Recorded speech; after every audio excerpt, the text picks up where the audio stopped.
Gimana ya? Ya. Selamat sore untuk kita semua.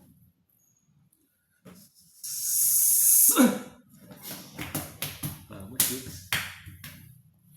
Ya. 31 cut. Ya.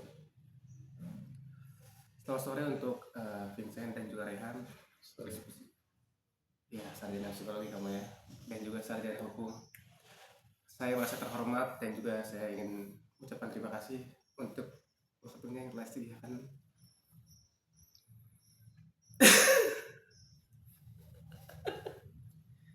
Padahal tadi dia yang bilang ya, siapa ketawa ntar siapa sendiri yang ketawa.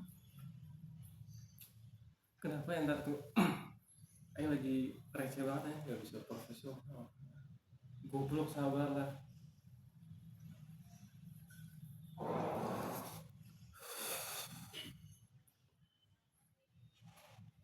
Kenapa nggak cuma yang ketawa terus ya?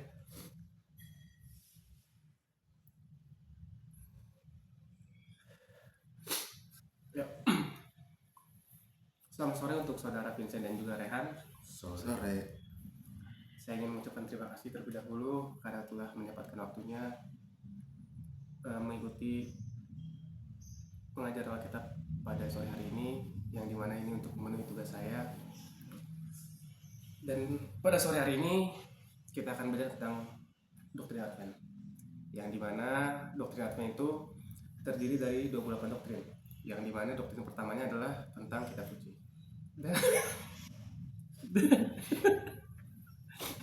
Kenapa sih ya? Giliran aing udah serius saya ketawa nih. Aing udah keringetan, ini baju panas banget soalnya. Aing nangis sampai aing mau nangis coba.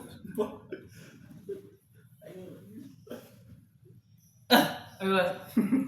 So udah mau habisin dulu ketawa. udah jam 11. Perkenalan diri, nama NPR. Enggak perlu ya. Ya udah langsung. Perlu isinya. Nanti pas ngumpulin ke dosennya Buru tuh. lagi yang bertanya cuma sedikit ya. Ya. Nanti dilihat sama teman-teman siapa? Tergantung.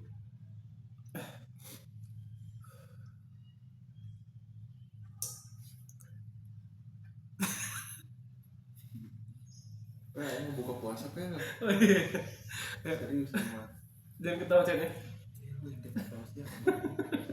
Lihat kain aja, emang gak akan ketawa. Oh iya. Di belakangin dong sih. Sok dulu Cen, jangan ketawa Cen ya. Aing gak usah ikut. Aing gak ketawa, Aing bro. Masa kalau misalnya Cen gak ikut juga mau kasih di situ kan yang ketawa. Udah coba tatu. Oh iya.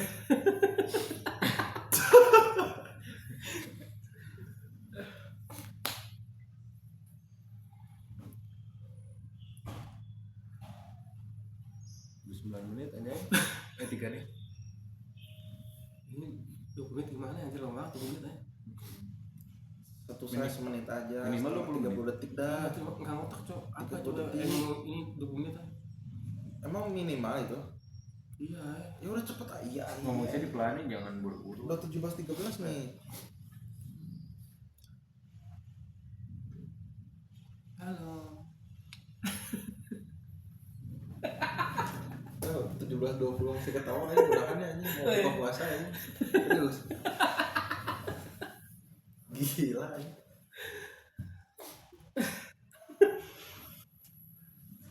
Pendeta lagi ceramah ketawa anjing.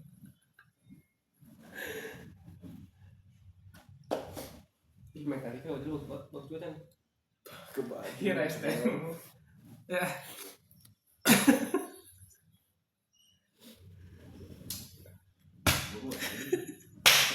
Masa kita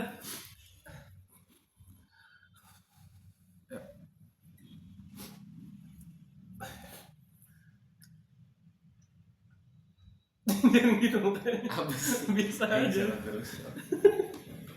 Pak ngasih Pak, ini udah mau buka puasa. Oh iya, makanya tadi yang bilang juga kan Belum mandi. katanya juga setelah buka puasa aja. Gak bisa. Terus ini mau buka. Ya. Bukber modal tapor.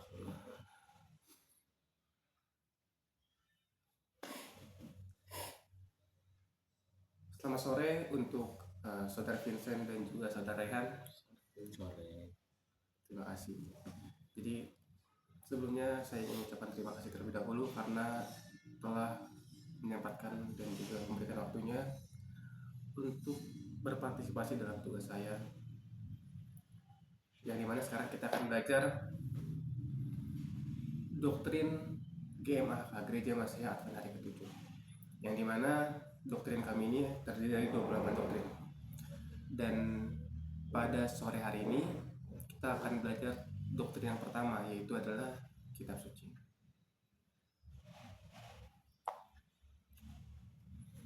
Nah,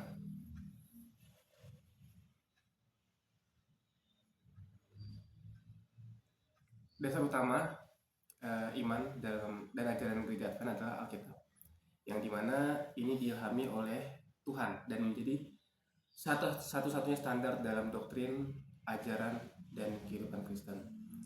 Jadi kita dapat simpulkan bahwa doktrin Advent ini semuanya berpatokan hanya kepada Alkitab saja, yang dimana kalau misalnya kita ingin membuat doktrin dan itu tidak sesuai dengan apa yang dikatakan oleh Alkitab, berarti artinya doktrin itu salah dan tidak dapat disahkan. Sehingga akhirnya doktrin ini, ajaran dan juga kehidupan Kristen itu dalam organisasi Advent ini semuanya berpacu kepada Alkitab. Yang dalam 2 Timotius 3 ayat 16-17 mengatakan, segala tulisan yang diilhamkan Allah memang bermanfaat untuk mengajar, untuk menyatakan kesalahan, untuk memperbaiki kelakuan, dan untuk mendidik orang dalam kebenaran. Jadi sungguh banyak hal yang bisa kita baca dalam Alkitab ini, karena dikatakan di sini Alkitab itu berguna untuk mengajar, untuk menyatakan kesalahan, dan juga untuk memperbaiki kelakuan. Nah, salah satu tokoh reformator Kristen bernama Martin Luther, nah, ini menekankan sebuah prinsip, yaitu adalah sola scriptura, yang dimana sola scriptura ini adalah artinya bahwa hanya Alkitab yang berwenang dalam ajaran Kristen. Kalau misalnya kita tahu dan kita baca dalam sejarah, mungkin saudara Vincent karena mungkin telah mempelajari banyak ilmu pasti tahu tentang Martin Luther. Apakah sudah tahu? Martin Luther tahu. Ya, kan dia sebelumnya adalah orang yang mengikuti ajaran Katolik. Mungkin Rehan sebelumnya belum pernah mengetahui ini ya. Ya. Jadi Martin Luther adalah orang yang mengikuti Katolik. Jadi kalau dahulu itu sama juga sih seperti sekarang, mereka harus belajar terlebih dahulu baru akhirnya bisa menjadi guru besar dan akhirnya bisa ada di depan gereja. Dan Martin Luther ini adalah salah satu orang yang bisa kita bilang adalah pada saat itu adalah bangsawan, karena tidak semua orang pada saat itu bisa membaca nas Alkitab dan hanya beberapa orang tertentu saja.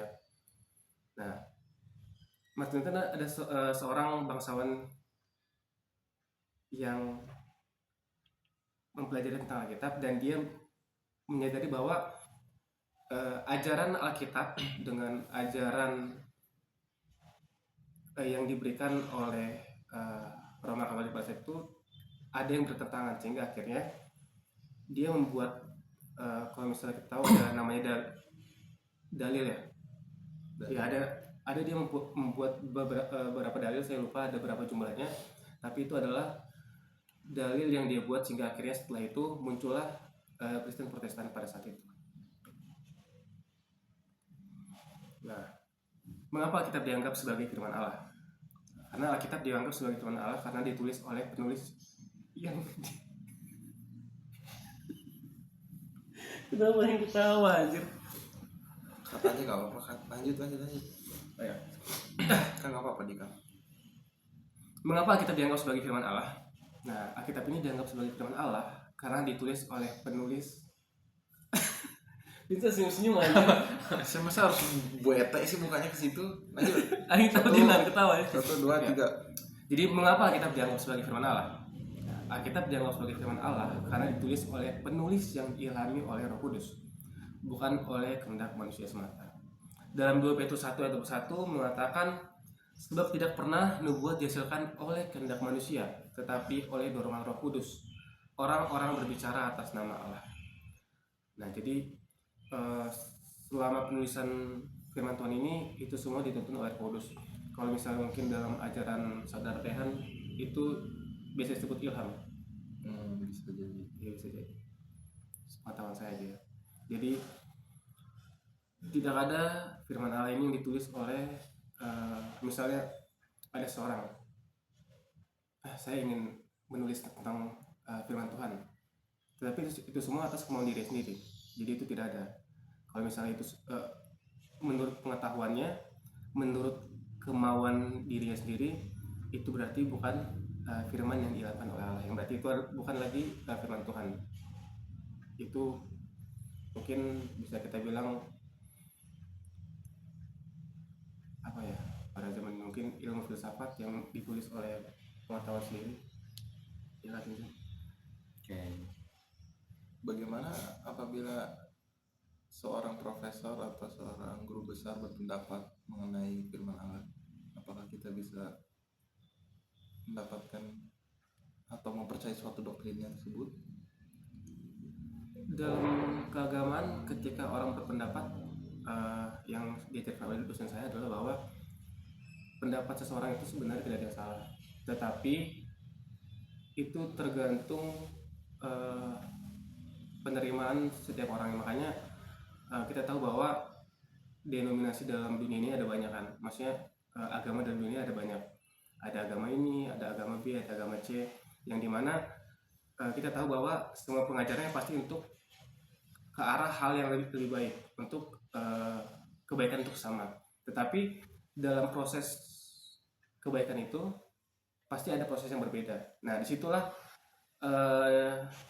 tadi yang dikatakan oleh Saudara Rehan, ada guru besar, ada ini yang memberikan doktrin yang berbeda, dan itu bisa diterima, tapi itu tergantung orang lain dia mau menerima atau tidak. Yang akhirnya menimbulkan ada pengikut baru, pengikut ini, dan akhirnya ada ajaran baru, ajaran ini.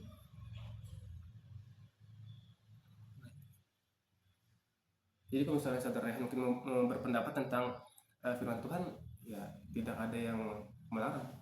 Tidak bisa. Saya juga bukan guru besar. Oh iya, berarti Dan tidak terlalu menguasai mengenai Alkitab mungkinnya. cepat-cepat jadi profesor lah ya. Amin.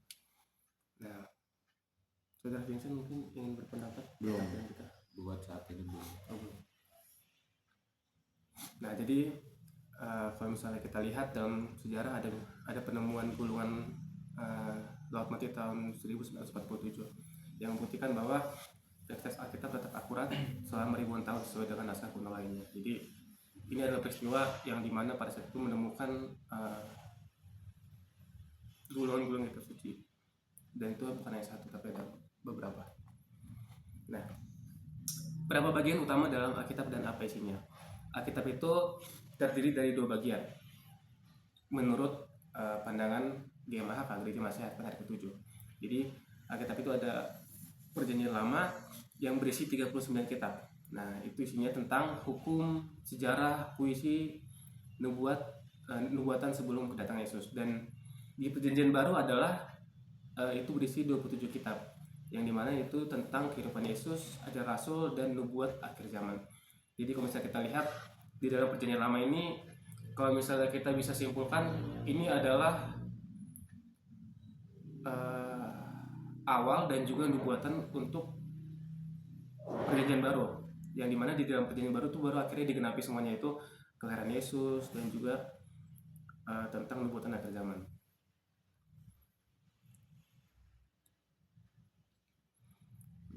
Nah, dalam Lukas 24 ayat 27 mengatakan, lalu ia menjelaskan kepada mereka apa yang tertulis tentang dia dalam seluruh kitab suci, mulai dari kitab-kitab Musa dan segala kitab-kitab Nabi. Dan kanonisasi Alkitab, penentuan kitab mana yang resmi selesai pada abad keempat melalui konsili Hippo tahun 393 Masehi dan konsili Kartago tahun 397 Masehi. Jadi awalnya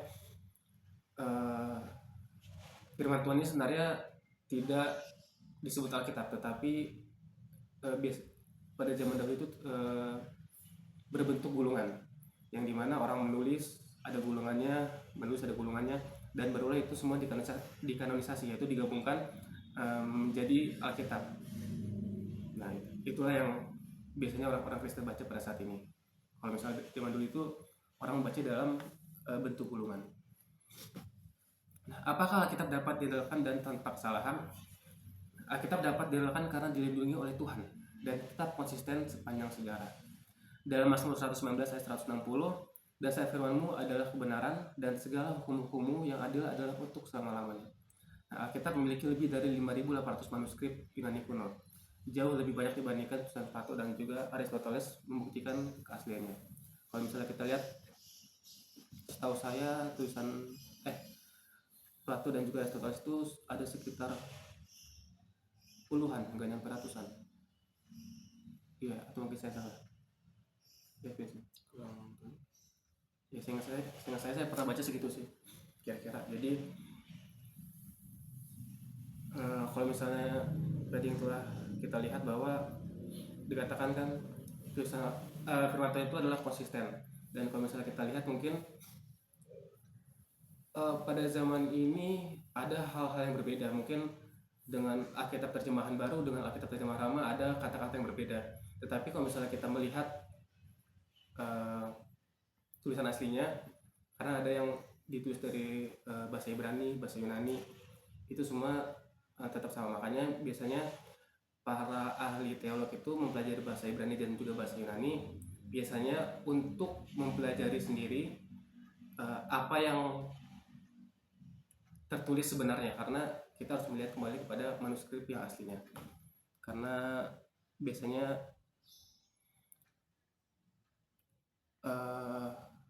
yang saya pelajari di mata kuliah Ibrani itu, ketika kita mengartikan sebuah kata dalam bahasa Ibrani itu, dalam pengertiannya di bahasa Indonesia itu ada beberapa. Jadi bisa artinya ke sini, bisa artinya ke sini, tapi sebenarnya secara universal tuh tujuannya sama. Cuman pengertian katanya juga bisa kadang-kadang berbeda.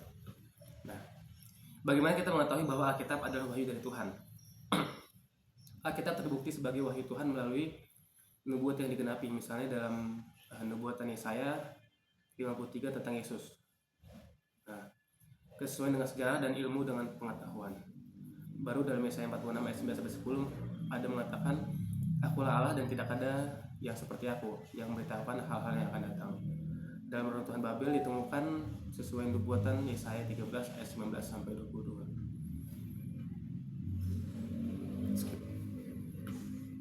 Apa yang dimaksud dengan sola scriptura dalam ajaran Alkitab? Sola scriptura berarti bahwa Alkitab adalah otoritas tertinggi dalam iman dan ajaran, bukan tradisi manusia atau pemimpin gereja. Dalam Yesaya 8 ayat 20, carilah pengajaran dan kesaksian. Jika mereka tidak berbicara sesuai dengan pengataan ini, maka tidak ada fajar bagi mereka. Nah, prinsip ini diperkenalkan oleh Martin Luther dalam Reformasi Protestan tahun 1917. Yang tadi telah saya sampaikan bahwa Martin Luther ini adalah reformator gereja Protestan, yang dimana dia membuat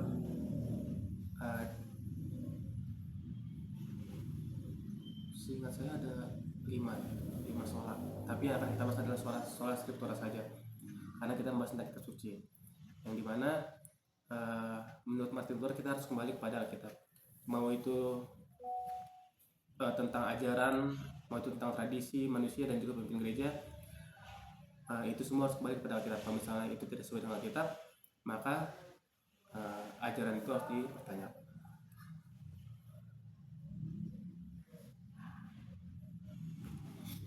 Bagaimana cara membaca Alkitab dengan benar? Nah, yang pertama adalah berdoa terlebih dahulu, kita bersungguh-sungguh baru membaca dalam konteksnya, membandingkan dengan ayat lain. Dalam Yohanes 5:39 mengatakan, kamu menyelidiki kitab-kitab suci sebab kamu menyangka bahwa olehnya kamu mempunyai hidup yang kekal. Nah, John Wycliffe pada abad ke-14 menerjemahkan Alkitab agar bisa dibaca langsung oleh umatnya.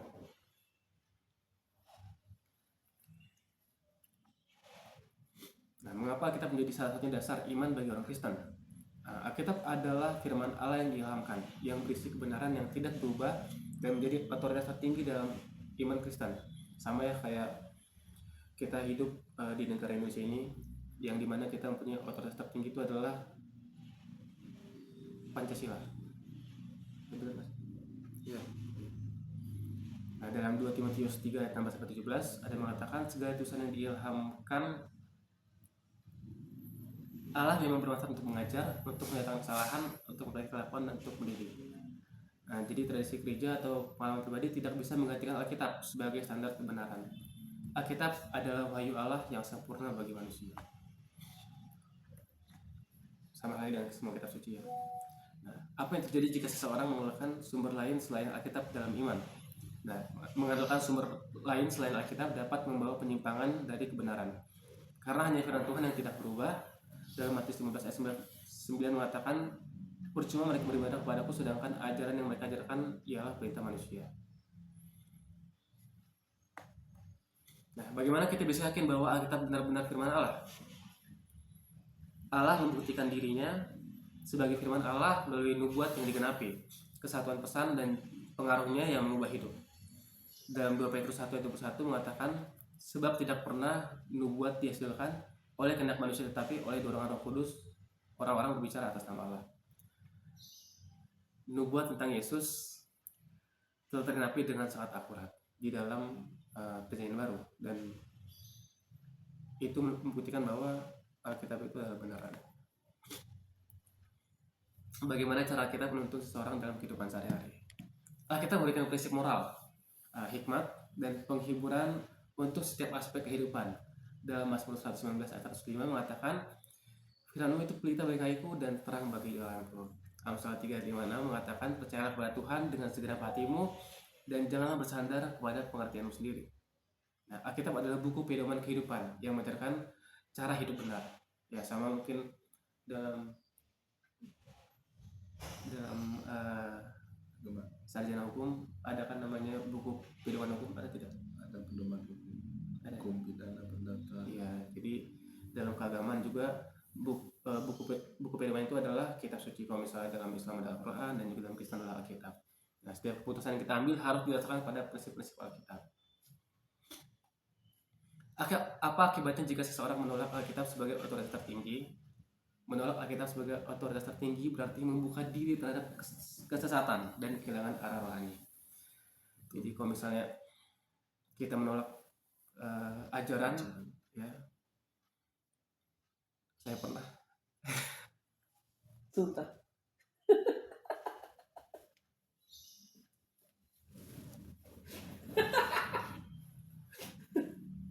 Gila atau apa ya? Udah cuk, baca intinya aja. Kita udah mau beres ini.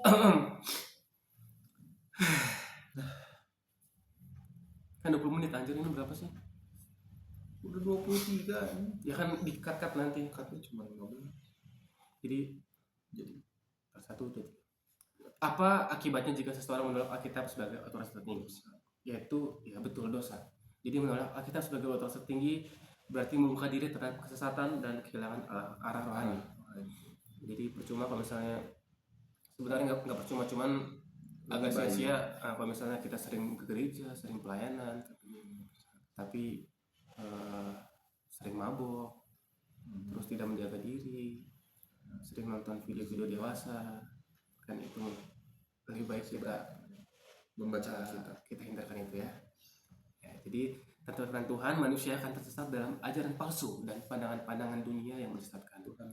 Karena kita tahu bahwa pandangan dunia zaman sekarang ini banyak sekali ya, tentang gadget, tentang banyak sekali hal-hal menyenangkan yang dimana itu tidak sesuai dengan ajaran Alkitab, walaupun mungkin itu menyenangkan kepada badan. Betul sekali itu sih. Betul. Jadi banyak ajaran palsu muncul karena manusia lebih mengandalkan akal dan tradisi daripada firman Tuhan. Ya, sama seperti halnya biasanya ada orang-orang yang suka mengatasnamakan agama padahal dia Jualan agama. jualan agama, padahal dia bertindak dengan tidak senonoh, suka menutup gereja, ya, atau mungkin ada yang suka membakar kitab suci, atau mungkin suka merusak dan juga suka merundung orang-orang lain, padahal dia suka membawa-bawa agama. Itu adalah hal yang tidak baik, kurang baik. Nah, lalu pertanyaan selanjutnya bagi kita adalah, apakah semua orang bisa memahami Alkitab dengan benar? Tentu, karena kalau misalnya kita lihat bahwa tadi ada seorang tokoh yang bernama John Wycliffe, yang dimana dia menerjemahkan Alkitab dan sekarang Alkitab sangat mudah untuk dipahami karena terjemahan dari beliau. iya, jadi ada bahasa-bahasa yang lain, bahasa Indonesia, bahasa ini, tergantung bagaimana kita ingin mempelajari dan menguasai bahasa yang kita pahami. Ya, bukan kami berarti bahasa Korea. Dalam 1 Korintus 2:14 mengatakan, tetapi manusia duniawi tidak menerima apa yang berasal dari Roh Allah karena hal itu baginya adalah kebodohan. Nah, doa dan ketergantungan pada Roh Kudus sangat penting dalam memahami firman Tuhan. Alkitab menafsirkan diri sendiri, kita harus membandingkan ayat dengan ayat lain. Nah, ini pertanyaan terakhir. Bagaimana kita tahu bahwa Alkitab adalah satu-satunya otoritas yang benar, bukan tradisi gereja atau pemimpin rohani? Nah, karena Alkitab sendiri menyatakan bahwa firman Tuhan lebih tinggi dari ajaran manusia dan tidak berubah sepanjang zaman. Yesaya 40 ayat 8, rumput menjadi kering, bunga menjadi layu, tetapi firman Allah kita tetap untuk selamanya. Gereja dan pemimpin rohani harus tunduk pada Alkitab, bukan sebaliknya. Sejarah menunjukkan bahwa tradisi gereja bisa berubah, tetapi firman Tuhan tetap sama. Kalau misalnya kita lihat zaman sekarang, banyak sekali para pemuka agama, para pemimpin agama yang berkhotbah atau memberikan dakwah atau memberikan ceramah yang akhirnya membuat statement atau mungkin membuat doktrin dan ajarannya sendiri, yang dimana akhirnya para umat akhirnya jadi disesatkan, yang dimana pada seharusnya dia sebagai pemuka agama mencerminkan perilaku yang baik karena dia adalah panutan, tapi seringkali biasanya pemuka agama mencerminkan hal-hal yang tidak sesuai dengan apa yang Tuhan inginkan, ya, tidak di agama kita saja, mungkin di agama lain juga banyak yang seperti itu. Tetapi semua itu harus sesuai dengan firman Tuhan, karena itulah yang Tuhan inginkan. Oleh karena itu, kesimpulan dari pelajaran kita, mungkin sebelum kesimpulan ada yang mungkin ingin ditanyakan? Tidak ada. Tidak ada ya? Iya. Semua pelajaran jelas sekali.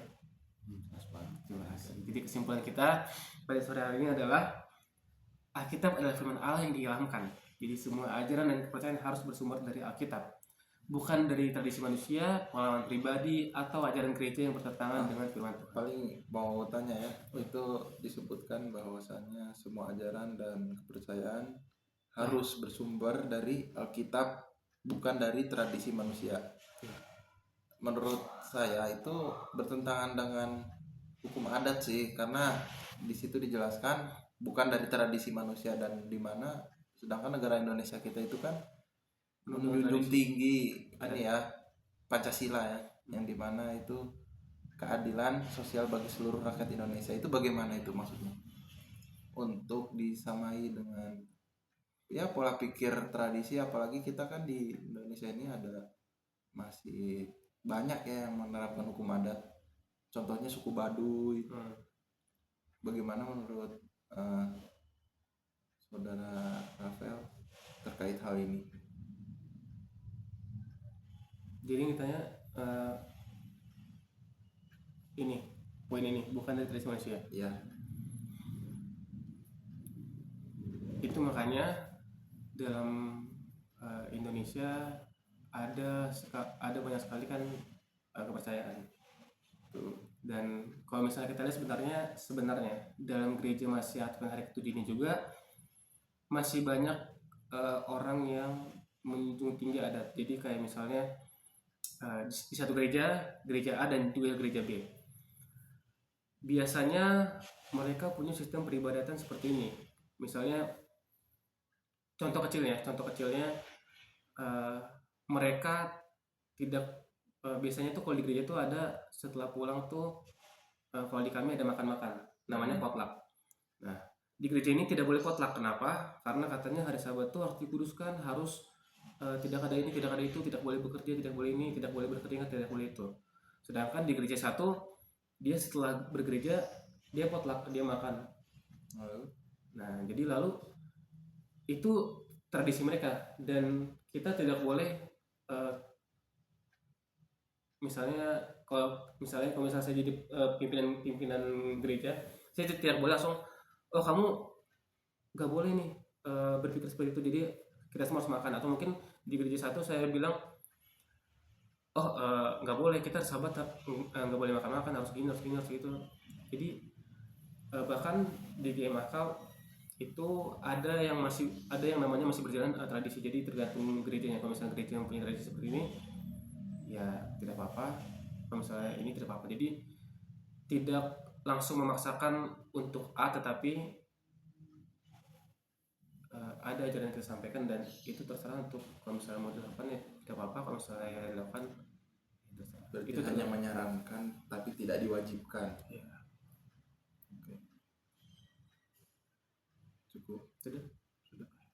Kita masuk ke poin yang kedua. Dari kesimpulan kita adalah bahwa Alkitab adalah otoritas tertinggi. Gereja, pemimpin rohani, dan tradisi yang diuji berdasarkan kebenaran Alkitab. Nah, Alkitab bersifat kekal dan tidak berubah. Tidak seperti ajaran manusia yang bisa berubah. Firman Tuhan tetap sama dari dulu, sekarang, dan selamanya. Alkitab menuntun kepada keselamatan. Segala sesuatu yang diperlukan untuk memperoleh keselamatan dan menjalankan kehidupan rohani yang benar sudah tertulis dalam Alkitab. Menolak Alkitab berarti membuka diri terhadap kesesatan. Jika seseorang lebih mengutamakan tradisi atau pemikiran manusia di atas firman Tuhan, maka ia akan mudah tersesat dalam ajaran palsu. Jadi sebelum saya tutup, mungkin ada yang ingin ditanyakan terlebih dahulu. Amin. Jadi berikut bacaan yang telah kita pelajari pada sore hari ini. Saya ucapkan terima kasih kepada Saudara Vincent dan juga Saudara Rehan karena telah mengikuti pelajaran pada sore ini. Selamat sore, Tuhan memberkati.